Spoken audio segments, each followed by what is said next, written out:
नमस्कार दोस्तों, मैं उमंग कुमार सिंह स्वागत करता हूं आपके अपने YouTube चैनल एग्ज़ाम नगरी में। और अभी रेलवे के एग्ज़ाम आने वाले हैं और हमारे सर पे एग्ज़ाम तो बहुत ही ज़रूरी होता है अपनी तैयारी को अंतिम आयाम देना। और अंतिम तो मैं नहीं कह सकता क्योंकि आगे भी बहुत सारे एग्ज़ाम हैं। तो आज मैं आपको ऐसे 16 ऐसे महत्वपूर्ण परिवर्तन जो कि रेलवे में हुए उनके बारे में बताऊंगा और ये आपके एग्ज़ाम का महत्वपूर्ण भाग बन सकते हैं। क्योंकि अभी अभी इस 2020 में और 19 लास्ट में कहूँ तो 19 लास्ट से 20 के लास्ट तक जो है काफ़ी परिवर्तन हुए हैं, कई कई महत्वपूर्ण परिवर्तन हुए हैं। तो इन्हीं में से जो अति महत्वपूर्ण हैं उनको मैं आपके लिए लेके आया हूँ। इससे पहले मैं बस 1 मिनट का समय आपसे लेना चाहूँगा कि अभी आप जो लोग सिविल सर्विस की तैयारी कर रहे हैं, मैं भी कर रहा हूँ। जो लोग स्टेट पीएससी की तैयारी कर रहे हैं वो भी मैं भी कर रहा हूँ। या जो कोई बड़े एग्ज़ाम की तैयारी कर रहे हैं अपने स्टेट के, चाहे Uttar Pradesh public service commission हो या फिर राजस्थान पब्लिक सर्विस कमीशन हो, कुछ भी, उसमें मेंस में जो एग्ज़ाम होते हैं तो उसमें जो हमारा सिलेबस होता है वो थोड़ा सा वास्ट होता है। तो अभी मैंने एक वीडियो में से पहले भी मैंने बताया था, तो मैंने बीच में से शुरू किया था और मैंने नोट अपना तैयार किया है। लेकिन मैं चाहूँगा कि आप मेरे साथ नोट तैयार करें जितनी बार आप कर सकते हैं। तो अभी दूसरी बार क्या है कि ये जो स्पेक्ट्रम की किताब है, इस स्पेक्ट्रम की किताब से एकदम फर्स्ट से लेके जब भारत में यूरोपियों का आगमन हुआ था तब से लेकर और लास्ट तक पूरे नोट्स आपके सामने बनाऊंगा। आपको बताऊंगा कैसे शॉर्ट में नोट्स बना सकते हैं, सारे बुक को कवर कर सकते हैं और आप मेरे साथ पढ़ेंगे और सफल होंगे। दूसरी बात, कल से ये मैं शुरू करूंगा। दूसरी बात कि मैंने एक ऐप के बारे में बताया था, परीक्षा ऐप। जो लोग अब तैयारी करना चाहते हैं या जो लोग तैयारी कर रहे हैं, जो लोग रेलवे की परीक्षा देने वाले हैं, एसएससी, बैंकिंग, नीट वगैरह, तो सबके प्रैक्टिस सेट अवेलेबल है परीक्षा पे। उस पर जाके आप आराम से एक कोड डालिएगा, मेरे चैनल का नाम EXAM एग्ज़ाम NAGRI नगरी बिना स्पेस के 50 डालिएगा, आपको 50% का डिस्काउंट आराम से उसमें मिल जाएगा। आप चाहें तो उसमें तैयारी कर सकते हैं। इवन तैयारी का तो समय निकल गया है, आप प्रैक्टिस सेट बहुत अच्छा कर सकते हैं और कई प्रैक्टिस सेट अवेलेबल हैं, वो भी 50% के डिस्काउंट पे। तो चलिए बिना समय गंवाए हम लोग आगे चलते हैं और शुरू करते हैं। पहला प्रश्न, तो पहला प्रश्न आपके स्क्रीन पे है, आप देख सकते हैं। हाल ही में भारतीय रेल ने निंजा नामक मानव रहित तकनीक रेलवे ट्रैक और वर्कशॉप की सुरक्षा के लिए एक ड्रोन के रूप में विकसित किया है या उपयोग किया है। इसके लिए रेलवे सुरक्षा बल को प्रशिक्षण दिया गया है और अभी भारत में ऐसे 9 ड्रोन काम कर रहे हैं। तो बहुत ही महत्वपूर्ण ये एक प्रश्न है, ये एक टॉपिक है जिसपे से प्रश्न आ सकते हैं। क्योंकि अभी अभी ये ऐसे ऐसे चेंजेस आए हैं तो आप लोग इस पर बिल्कुल ध्यान दे के रखें और ये जरूर से जरूर जो है एग्जाम का पार्ट बनेंगे। तो आइए अब चलते हैं दूसरे प्रश्न पे। प्रश्न नंबर 2, 19 मई 2020 को यानी इसी साल भारतीय रेल ने पहली बार 12,000 हॉर्स पावर का विद्युत इंजन उपयोग में लाया। तो 12,000 हॉर्स पावर बहुत ही पावरफुल होता है और ऐसा इंजन जो है उसने अभी अभी उपयोग में लाया। तो प्रश्न आ सकते हैं कि कितने तक का इंजन उपयोग में लाया गया अभी तक भारतीय रेल में। तो 12,000 हॉर्स पावर, ये भी प्रश्न हो सकता है। या हाल में कितना लाया गया, तो 12,000 हॉर्स पावर। और यह इंजन किसने बनाया? फ्रांसीसी कंपनी ने बनाया है। लेकिन यह बना कहाँ पे है? तो मधेपुरा विद्युत लोकोमोटिव वर्कशॉप में, वहां पे यह बनाया गया है। टेक्नोलॉजी जो है वो फ्रांस की है। टेक्नोलॉजी कहाँ की है? फ्रांस की है। और इसकी क्षमता है 6,000 टन से 6,000 टन खींचने की क्षमता है और 120 किलोमीटर प्रति घंटा इसकी उच्च गति है, मैक्सिमम स्पीड है। तो ये बहुत ही इंपॉर्टेंट चीज़ है, आप इसे याद करके रखें। ये एक नई चीज़ रेलवे से जुड़ी है। तो आइए चलते हैं अब हम लोग अगले प्रश्न पे। अगला प्रश्न कहता है कि किसानों की सुविधा को देखते हुए 7 अगस्त 2020 से भारत में पहली किसान रेल सेवा की शुरुआत हुई। तो ऐसे प्रश्न आते हैं कि रेल सेवा की शुरुआत कब से हुई, या भारत में रेल सेवा की शुरुआत किसानों के लिए किस नाम से हुई? किसान सेवा, किसान सुविधा, ऐसे जो है ऑप्शन आ सकते हैं। अब इसको जो है भारत के कृषि मंत्री द्वारा हरी झंडी दिखाई गई थी। ये प्रश्न है किसने हरी झंडी दिखाई या फिर किसके प्रयास से हुआ, तो भारतीय रेल मंत्री के प्रयास से नहीं हुआ, यह कृषि मंत्री के प्रयास से हुआ और उन्होंने ही हरी झंडी दिखाई। कहाँ कहाँ की लोगों को यह सुविधा उपलब्ध करवाती है, तो इसके अंतर्गत यह स्पेशल गाड़ियाँ महाराष्ट्र और बिहार के सब्जी एवं फल भारत में विभिन्न हिस्से में पहुँचाएंगे। माफ़ कीजिएगा, यह जो है केवल महाराष्ट्र और गुजरात ही नहीं, बिहार ही नहीं, झारखंड में भी जो है यह सुविधा दी गई है। उसके बाद आइए अगले प्रश्न पे चलते हैं। अभी तक 3 प्रश्न हो चुके हैं। चौथा प्रश्न हमारा है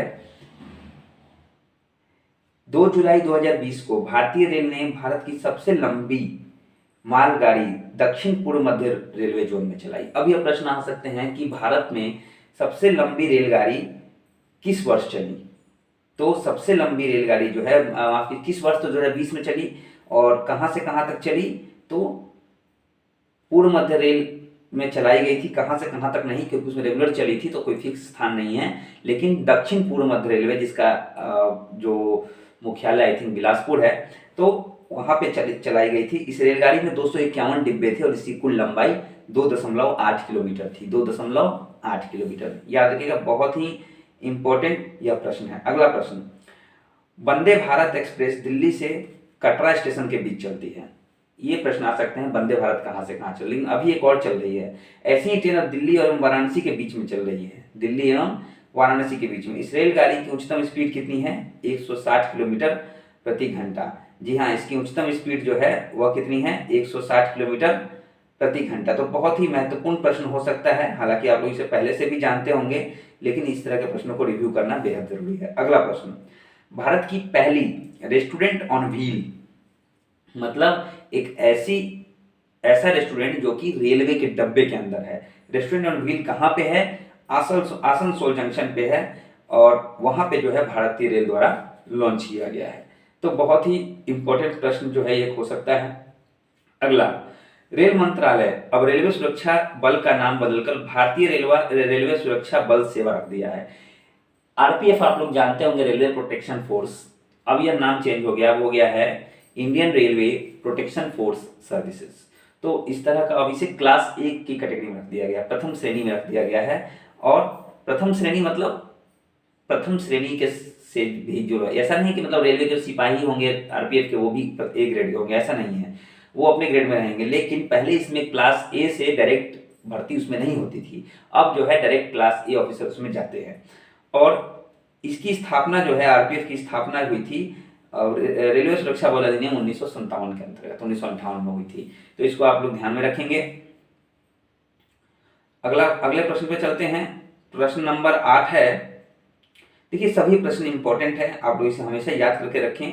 और अगर आपको याद होगा तो कहीं ना कहीं प्रश्न का जो है एक प्रश्न भी इसमें से आ जाता है, तो आपको जो है बहुत ही सुविधा होगी, 1 नंबर आपको मिल जाएंगे। अगला प्रश्न है 8 नंबर, भारत में पहली बार भारतीय रेल ने शहरों में प्रदूषण को बढ़ते हुए देखकर नासिक रेलवे स्टेशन पर ऑक्सीजन पार्लर को स्थापित किया। तो ये प्रश्न आ सकते हैं कि कहाँ पे किया, तो ऑक्सीजन पार्लर को स्थापित किया कहाँ पर, नासिक रेलवे स्टेशन, जो लोगों को शुद्ध हवा उपलब्ध करवाएगा। तो ये भी एक महत्वपूर्ण टॉपिक था। अगला 9 नंबर, भारतीय रेल ने कोयम्बतूर बेंगलुरु उदय एक्सप्रेस कहाँ से कहाँ तक चलती है, कोयम्बतूर से बेंगलुरु में स्वचालित भोजन वेंडिंग की सुविधा दी है। अब स्वचालित भोजन वेंडिंग का मतलब है कि जो भी स्नैक्स हम लोग खाते हैं, बिस्किट्स खाते हैं, कोल्ड ड्रिंक पीते हैं, सभी जो है स्वचालित है। अब उसमें पैसे डालिए वो आपको दे देगी, या फिर आप यूपीआई पेमेंट कर सकते हैं, मोबाइल या टैबलेट के थ्रू पेमेंट कर सकते हैं और आपको वो सारी सुविधाएं मिल जाएंगी। तो सुविधा दी है जिसमें कई प्रकार के खाद्य पदार्थ जैसे ठंडी कॉफी, गर्म कॉफी, जूस इत्यादि उपलब्ध रहेंगे। इसमें मोबाइल या टैबलेट के माध्यम से भी पेमेंट हो सकेगा। तो बहुत ही अच्छा इनिशिएटिव है भारतीय रेल का और मेरे ख्याल से सब जगह होने चाहिए। 10 नंबर क्वेश्चन पे चलते हैं।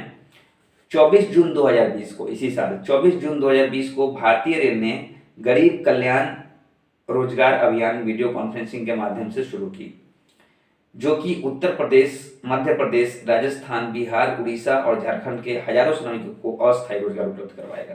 तो 24 जून 2020 को ये जो है गरीब कल्याण रोजगार अभियान, इसका नाम आप लोग याद रखिए, गरीब कल्याण रोजगार अभियान, ऐसा अभियान शुरू किया गया है। और ये कौन कौन से राज्य को लाभान्वित करता है, वहां के श्रमिकों को लाभान्वित करता है, तो उत्तर प्रदेश, मध्य प्रदेश, 2 तो प्रदेश हैं, और बिहार झारखंड तो एक साथ है, उत्तर प्रदेश मध्य प्रदेश दोनों प्रदेश, बिहार झारखंड एक साथ हो गए, ठीक है। उसके बाद राजस्थान उड़ीसा।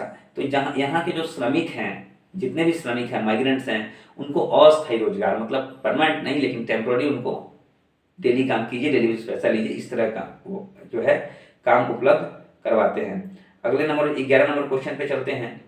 28 जुलाई 2020 को रेल मंत्री श्री पीयूष गोयल ने यात्रियों की सुविधा को ध्यान में रखते हुए आईआरसीटीसी की सेवा स्टेट बैंक ऑफ इंडिया के साथ एसबीआई आईआरसीटीसी की शुरुआत की, जो कि मेक इन इंडिया कार्यक्रम का एक भाग था। तो एसबीआई के साथ आईआरसीटीसी का टचअप है, यानी आईआरसीटीसी जो काम कर रही है एसबीआई के साथ मिलकर कर रही है, यहाँ तक कि एसबीआई आईआरसीटीसी कार्ड भी आता है, क्रेडिट कार्ड। तो इसको आप लोग ध्यान में रखिए, बहुत ही इंपॉर्टेंट है ये चीज़। जब आएंगी तो हो सकता है कि बैंक का नाम आपसे पूछ दे, या फिर पूछ दे कि एसबीआई के साथ भारतीय रेल की कौन सी सेवा मिलकर काम करती है। अगला प्रश्न है 12 नंबर। भारतीय रेल को पूर्ण रूप से ऊर्जा चलित ग्रीन मोड ऑफ ट्रांसपोर्टेशन 2030 तक बनाने का उद्देश्य रखा गया है, यानी 2030 तक जो है भारतीय रेल को पूर्णतः सौर चलित से बनाने का जो है, इसको ग्रीन मोड ऑफ ट्रांसपोर्टेशन बनाने का लक्ष्य रखा गया है। तो यह एक इंपॉर्टेंट टॉपिक है, इसको ध्यान में रखें। 13 नंबर है। 12 मार्च 2020 को महाराष्ट्र कैबिनेट ने मुंबई सेंट्रल रेलवे स्टेशन का नाम बदलकर नाना शंकर सेठ रेलवे स्टेशन रखने का निर्णय लिया। तो आता है प्रश्न कि किसने यह प्रस्ताव किया? तो महाराष्ट्र सरकार ने, भारतीय रेल ने नहीं, महाराष्ट्र सरकार ने। क्या? तो नाना शंकर सेठ रेलवे स्टेशन मुंबई सेंट्रल का नाम बदलना चाहा, और बदलने के लिए जो है प्रस्ताव किसको भेज दिया? भारतीय रेल मंत्रालय को भेज दिया। तो 13 नंबर प्रश्न था। आइए अब चलते हैं अगले प्रश्न की ओर। और 14 नंबर जो है हमारा प्रश्न है, देश की पहली सीएनजी चलित रेलगाड़ी उत्तर रेलवे के रेवाड़ी रोहतक सेक्शन में चल रही है। इसमें 14 हॉर्स पावर का इंजन उपयोग में लाया जाता है, और यदि जल और ये इसमें यहाँ पे एक मिस्टेक है, यदि जल नहीं है यह डीजल है, यदि जल नहीं है यह डीजल है। तो यहाँ पे आप चेंज कर लेंगे, यह डीजल से भी चल सकती है। तो पहली सीएनजी चलित रेलगाड़ी जो है उत्तर रेलवे में चल रही है, रेवाड़ी रोहतक सेक्शन में। तो ये आप नोट करके रखिए, बहुत ही इंपॉर्टेंट हो सकता है एग्जाम के दृष्टि से। आइए चलते हैं अगले प्रश्न पे। 15 नंबर प्रश्न है हमारा कि भारतीय रेल मंत्रालय निजी यात्री रेलगाड़ियों की संख्या बढ़ाने के निर्देश दे दिए हैं। अब देखिए, निजी यात्री रेलगाड़ी संख्या बढ़ाने निर्देश दे दिए हैं, लेकिन कब से बढ़ेंगे यहाँ मिसिंग है, यह आप नोट कर ले, 2024 से बढ़ेंगे। कब से बढ़ेंगे? 2024 से निजी रेलगाड़ियों की संख्या बढ़ाई जाएगी। उसके बाद 16 नंबर है, एटीवीएम का पूर्ण रूप क्या है? तो ऑटोमेटिक टिकट वेंडिंग मशीन होती है, जो पहली बार 24 अक्टूबर 2019 को भारतीय रेल द्वारा 42 शहरी स्टेशन मतलब होता है सबअर्बन स्टेशन, तो सभी सबअर्बन स्टेशन, लगभग 42 सबअर्बन स्टेशन पर 2019 में यह चलाया गया था। एटीवीएम का फुल फॉर्म होता है ऑटोमेटिक टिकट वेंडिंग मशीन। तो ये 16 बहुत ही इंपॉर्टेंट थे जो कि भारतीय रेलवे में चेंजेज हुए हैं। भारतीय रेलवे ने इनका विस्तार किया, इन्हें जो है इनकी शुरुआत की। तो आप लोग इसे बहुत अच्छे से ध्यान में रख लें, और आपके लिए आपके एग्जाम की दृष्टि से बहुत इंपॉर्टेंट। मैं और भी सर्च करूंगा, और भी चीज़ें सर्च करूंगा। मैंने बस इंटरनेट से एक करके उठाया और नोट कर लिया, और सोचा कि इस पर मैं एक छोटा सा वीडियो बना के आपको दे दूँ। तो दोस्तों, वीडियो कैसा लगा बताइएगा, और मेरी शुभकामनाएं आपके साथ हैं। आप अच्छे से पढ़ाई कीजिए, प्रैक्टिस करते रहिए। मैंने जो है बताया परीक्षा है, उस पर प्रैक्टिस कर सकते हैं आप, और बस लग जाइए, और जीत आपकी है। तो आज के लिए बस इतना ही। कल मैं अपना हिस्ट्री का सेशन स्टार्ट करूंगा। थैंक यू वेरी मच दोस्तों, वीडियो को पूरा देखने के लिए। आप अपने दोस्तों में शेयर कीजिए, वीडियो को लाइक कीजिए, और चैनल को सब्सक्राइब नहीं किया है तो चैनल को सब्सक्राइब कर लीजिए। Thank you very much.